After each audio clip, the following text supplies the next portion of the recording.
Hello friends, welcome to Legal Gyan. Today we will discuss on chapter 3rd of PNDT Act, which includes section 4, 5 and 6. So the section 4 is talks about the regulation of prenatal diagnostic techniques. Prenatal diagnostic techniques के regulation के बारे में बताती है. Okay, subsection 1 क्या कहता है? No place including a registered genetic counselling centre, laboratory और clinic shall be used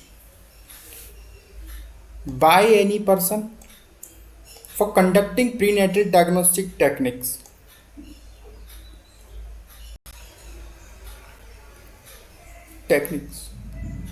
except for purpose specified in clause 2 and after satisfying any of the condition is specified in clause 3.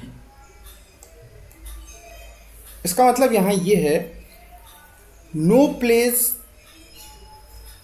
Shell be used, no place shall be used, no place shall be used, यानी कोई भी स्थान उपयोग नहीं किया जाएगा by any person, किसी व्यक्ति के द्वारा, for conducting prenatal diagnostic techniques, prenatal diagnostic techniques को कंडक्ट करने के लिए, including registered genetic counselling centre, laboratory और क्लिनिक्स. चाहे फिर वो रजिस्टर्ड जेनेटिक काउंसलिंग सेंटर ही क्यों ना हो, है ना, लेबोरेटरी क्यों ना हो और क्लिनिक क्यों ना हो, इनके होते हुए भी वो प्रीनेटल डायग्नोस्टिक टेक्निक्स का उपयोग नहीं करेंगे किसी भी स्थान पर.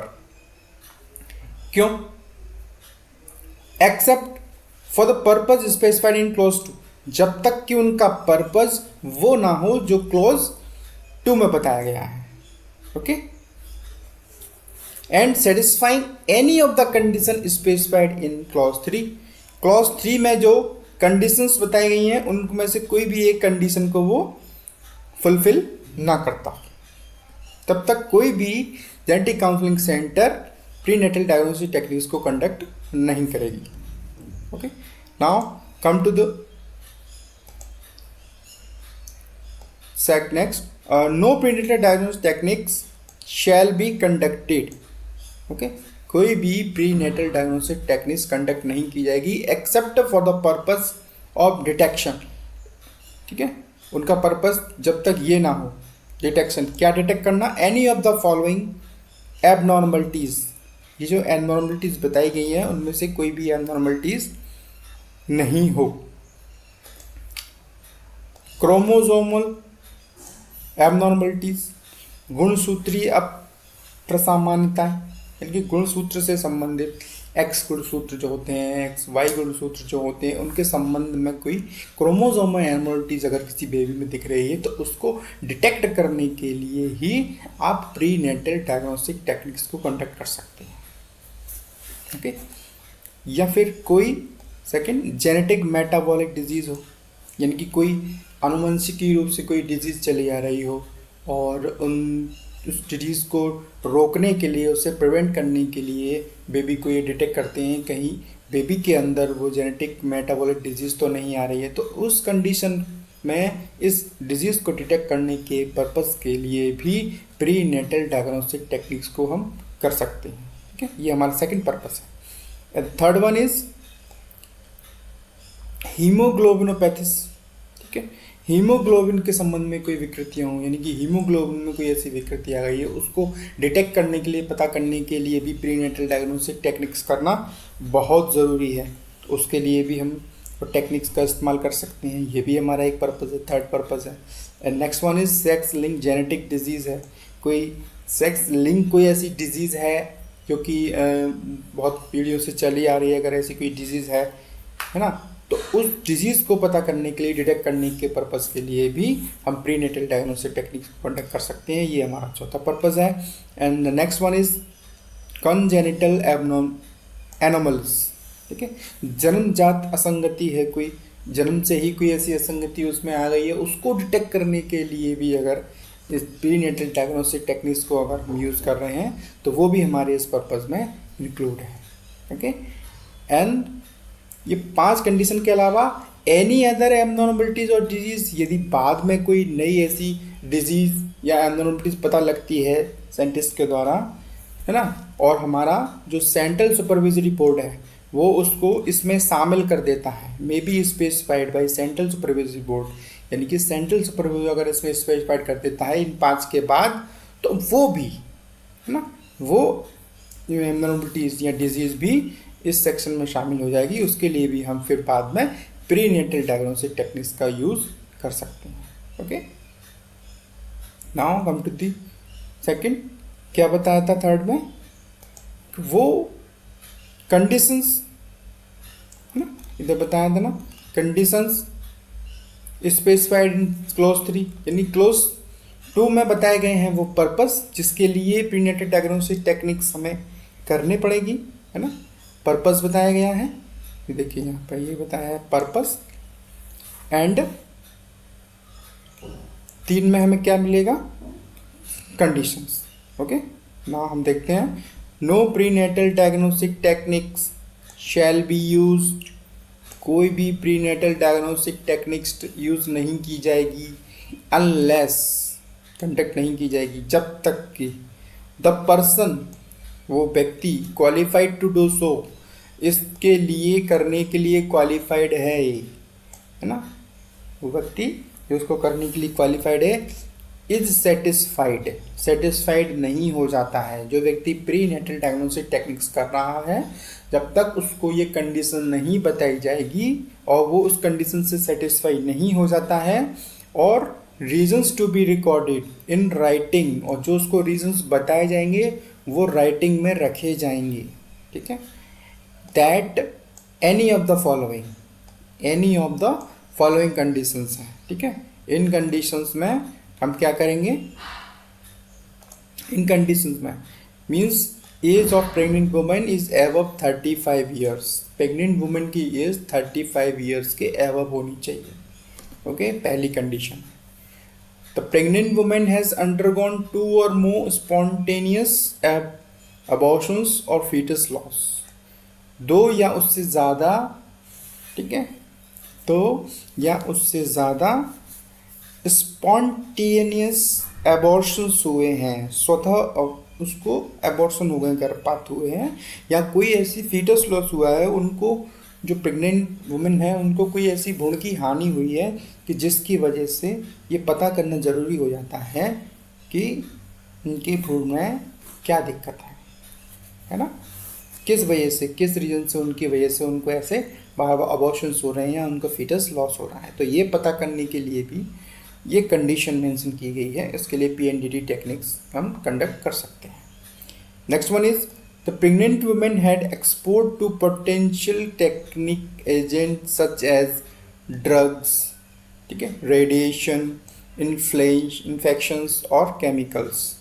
मीन्स गर्भवती स्त्री को कोई किसी ड्रग की वजह से या रेडिएशन की वजह से या संक्रमण की वजह से, है ना, यदि वो प्रभावित हुई है, had got expose to potential, उसको बहुत ज़्यादा प्रभावित हो गई है इन सब चीज़ों से, ड्रग की वजह से, कोई ड्रग उन्होंने ऐसी ले ली है या दे दी गई है किसी वजह से, जिसको पता करने के लिए या बेबी को प्रोटेक्ट करने के लिए वो PNDT डायग्नोस्टिक टेक्निक करना ज़रूरी है, तो उस कंडीशन में भी हम ये कंडक्ट कर सकते हैं।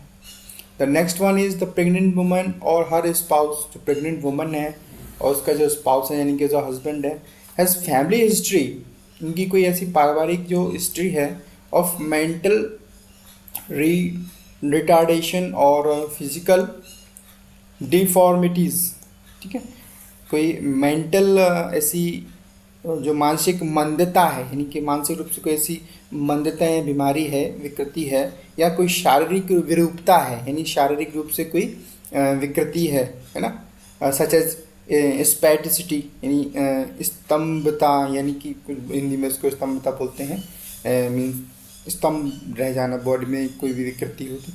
Any other genetic disease, okay, any other genetic disease अगर ऐसी है, उनकी फैमिली में हिस्ट्री ऐसी है कि भाई अब बेबी को तो हम सही कर लें, बेबी को तो हम बचा पाएँ अच्छे से, उसको उसका बर्थ करा पाएँ, तो उसको डायग्नोस करने के लिए भी ये कंडीशन मेंशन की गई है, जिसके तहत हम उसको PNDT टेक्निक्स कंडीशन कर सकते हैं। Okay, and 4-5 is any other condition as में be specify by board. Okay, board means central supervisory board अगर अंदर कोई कंडीशन इसमें मेंशन करता है तो उसके लिए भी हम PNDT टेक्निक्स को कंडक्ट कर सकते हैं। Okay,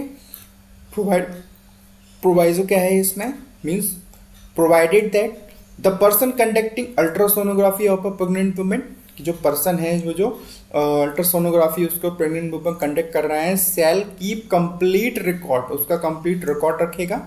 okay, thereof as the clinic such manner as be prescribed, और एनी डिफिशियंसी और इनएक्यूरेंसी, अगर उसमें कोई डिफिशियंसी या इनएक्यूरेसी पाई जाती है ना उसके रिकॉर्ड रखने में, there shall amount to be contravention of provision section 5, तो फिर उस सेक्शन 5 का उल्लंघन माना जाएगा और सेक्शन 6 का उल्लंघन माना जाएगा कि भाई उन्होंने ये ऐसा उल्लंघन किया है, unless contrary is proved by person conducting such ultrasonography, जब तक वो ये प्रूफ नहीं कर देता है कि भाई ये तो मैंने सभी तरह से कंसेंट लेके ही मैंने यूज़ किया था या कंडक्ट की थी। Okay, the next one is no person including a relative or husband or pregnant woman shall seek or encourage the conduct of any prenatal diagnostic techniques on her except for the purpose specified in clause 2, यानी कि husband और उसके relative के द्वारा, ठीक है, husband उनके relative के द्वारा ही खंड 2 यानी कि क्लॉज 2 में जो स्पेसिफाइड पर्पज स्पेसिफाइड किए गए हैं उसके लिए ही डायग्नोस्टिक टेक्निक्स का इस्तेमाल कर सकते हैं। ठीक है, इसके अलावा और कोई नहीं करेगा, ना ही उनको करने के लिए उसको प्रोत्साहित किया जाएगा। Okay, now the 5 no person including a relative or husband of a woman can seek or increase the conduct of any sex selection techniques on her or him और बोथ, मीन्स कोई व्यक्ति जिसमें किसी स्त्री का कोई नातेदार पति उस स्त्री पर या उसका नातेदार पति पर, दोनों पर किसी प्रकार की लिंग चयन करने वाली तकनीक का प्रयोग नहीं कराएगा या कराने के लिए उन्हें प्रोत्साहित नहीं करेगा। ओके, 4 में बताया है कि हस्बैंड और उनके रिलेटिव्स नहीं करेंगे, और ठीक है, और 5 में बताया है कि उनके अदर रिलेटिव्स यानी कोई भी पर्सन नहीं करेगा। ठीक है,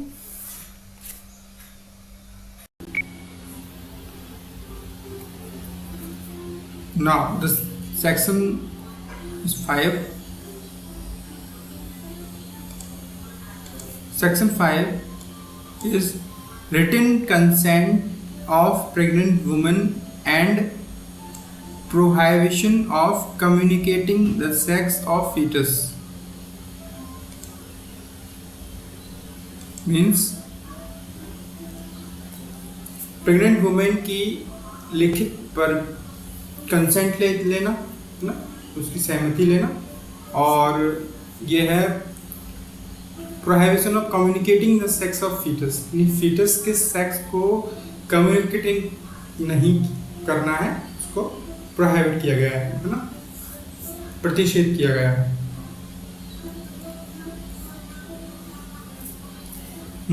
सबसेक्शन 1 क्या कहता है, no person, okay, no person refer to clause,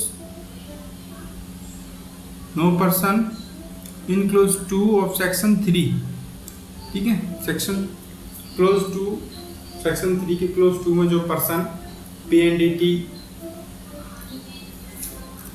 procedure को फॉलो कर रहे थे, ठीक है, वो नहीं करेंगे। कब तक, अनलेस, जब तक कि he has explain all non side and after effects of such procedure. जब तक कि वो व्यक्ति जो ऐसा प्रोसीजर कर रहा है उस प्रोसीजर के सभी साइड इफेक्ट्स और आफ्टर इफेक्ट्स इस प्रोसीजर के नहीं बता देता है to the pregnant women.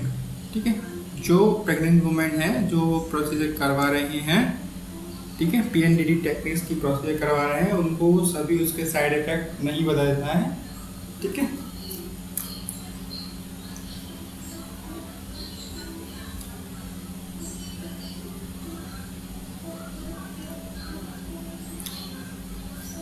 Next B क्या कहता है, he has obtained in prescribe form her written consent. ठीक है, लिखित में उसकी सहमति प्राप्त नहीं कर लेता है एक प्रिस्क्राइब फॉर्म में। ठीक है, टू अंडरगो सच प्रोसीजर, ऐसी प्रक्रिया करने के लिए। ठीक है,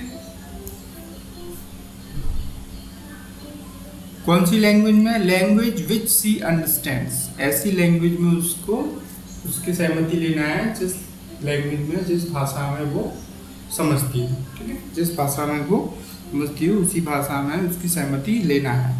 सी, पॉइंट सी क्या कह रहा है, copy of written consent obtain, यानी कि उसकी जो लिखित सहमति प्राप्त की गई है उसकी एक कॉपी उस प्रेग्नेंट वुमन को दी जाएगी। ठीक है, given to the pregnant woman.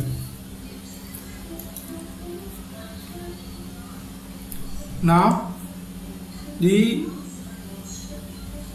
Subsection 2 क्या कह रहा है, no person including person conducting prenatal diagnostic procedure, no person including the person conducting prenatal diagnostic procedure, यानी कि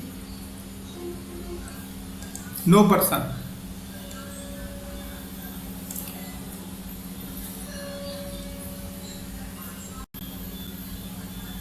नो पर्सन कोई भी व्यक्ति, कोई भी व्यक्ति कम्युनिकेट नहीं करेगा, शैल कम्युनिकेट लिखा है ना, नो पर्सन शैल कम्युनिकेट, कोई भी व्यक्ति कम्युनिकेट नहीं करेगा टू दी प्रेग्नेंट वुमेन, जो गर्भवती महिला है उसको या उसके रिलेटिव्स को, और एनी अदर पर्सन, ठीक है, किसी अन्य व्यक्ति को क्या कम्युनिकेट नहीं करेगा, द सेक्स ऑफ फीटस। ठीक है, जो फीटस है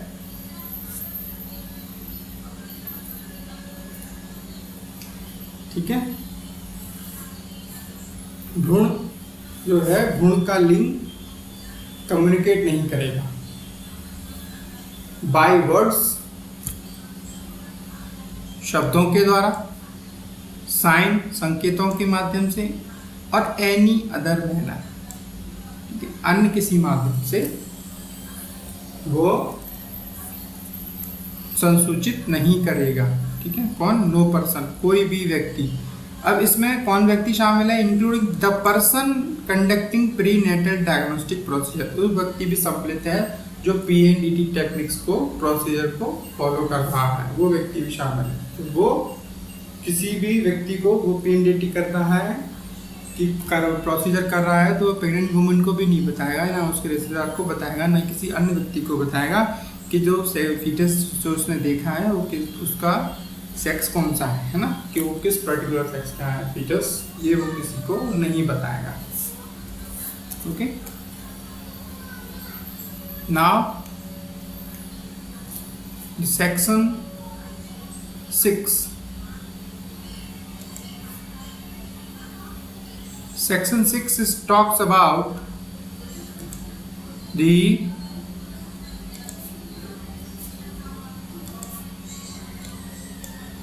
determination of sex prohibited। ठीक है, सेक्स को प्रोहाइबिटेड करना है on and from the commencement of this act. ठीक है, इस अधिनियम के प्रारंभ से ही या प्रारंभ पर, ठीक है, no genetic counselling centre, laboratory और क्लिनिक। ठीक है, तीनों, genetic counselling centre, genetic laboratory, genetic clinic shall conduct नहीं करेगा। क्या? Prenatal diagnostic techniques including ultrasonography, ठीक है, for the purpose of determining sex of foetus, किसी फीटस के सेक्स को डिटरमाइन करने के पर्पज से, ठीक है, डिटरमाइन करने के पर्पज से कंडक्ट नहीं करेगा। ठीक है, कोई भी आनुवांशिकी शाला केंद्र या आनुवांशिकी प्रयोगशाला, आनुवांशिकी क्लिनिक किसी भी प्रसव पूर्ण निदान तकनीक का जिसके अंतर्गत भ्रूण के लिंग का अवधारण करने के प्रयोजन के लिए अल्ट्रासोनोग्राफी आती है, अपने केंद्र, प्रयोगशाला या क्लिनिक में उपयोग नहीं करेगा या नहीं कराएगा। ठीक है, ये हिंदी में। नेक्स्ट बी पॉइंट क्या कह रहा है? No person shall conduct cause to be conducted any prenatal diagnostic techniques including ultrasonography for the purpose of determining sex of fetus. No person, ठीक है, दोनों में ही सेम बात कही गई है, लेकिन अंतर कहाँ है ये मैं आपको बता देता हूँ। अंतर है, इसमें कहा गया है no genetic counselling centre, laboratory और क्लिनिक ये नहीं करेंगे। ठीक है, क्या नहीं करेंगे? No genetic counselling centre, laboratory, clinic shall conduct क्या? पीएनडीटी टेक्निक या ultrasonography purpose of determining sex of foetus. Okay, clear. और बी में क्या है? नो पर्सन, इतना आता है, no person shall conduct or conducted, यानी इसमें वो तीनों सेंटर है, काउंसलिंग सेंटर, लेबोरेटरी और क्लिनिक, वो नहीं करेंगे। ठीक है, क्या नहीं करेंगे? पीएनडीटी टेक्निक का इस्तेमाल, अल्ट्रासोनोग्राफी, ठीक है, for the purpose of determining sex of foetus. B में है कोई भी पर्सन नहीं करेगा, कोई भी, इनके अलावा यदि कोई व्यक्ति और अगर कर रहा है माध्यम, किसी भी माध्यम से, तो वो भी नहीं करेगा। अन्य व्यक्ति को भी इसमें रिस्ट्रिक्ट कर दिया गया है, ठीक है, प्रोहिबिटेड कर दिया गया है। ओके, सी में किसको प्रोहिबिट किया गया है? सी में किसको प्रोवाइड किया गया है कि no person shall by whatever means cause or allowed to be cause selection of sex before or after conception। ठीक है, इसमें सेक्स सिलेक्शन को ही बिफोर और आफ्टर कंसेप्शन को मना कर दिया गया है। इसमें दो टर्म इंपॉर्टेंट, इसमें कोई भी व्यक्ति को मना कर दिया गया है किसी भी तरह से, बाय व्हाटएवर मींस, किसी भी तरीके से सेक्स सिलेक्शन को वो अलाउ नहीं किया जाता। Okay, no person shall allowed to be cause sex selection of sex before after conception, sex का सिलेक्शन नहीं करेंगे। ओके, डिटरमाइनिंग सेक्स मीन्स आप सेक्स को डिटरमाइन नहीं कर सकते। ओके, आप सेक्स को डिटरमाइन नहीं कर सकते।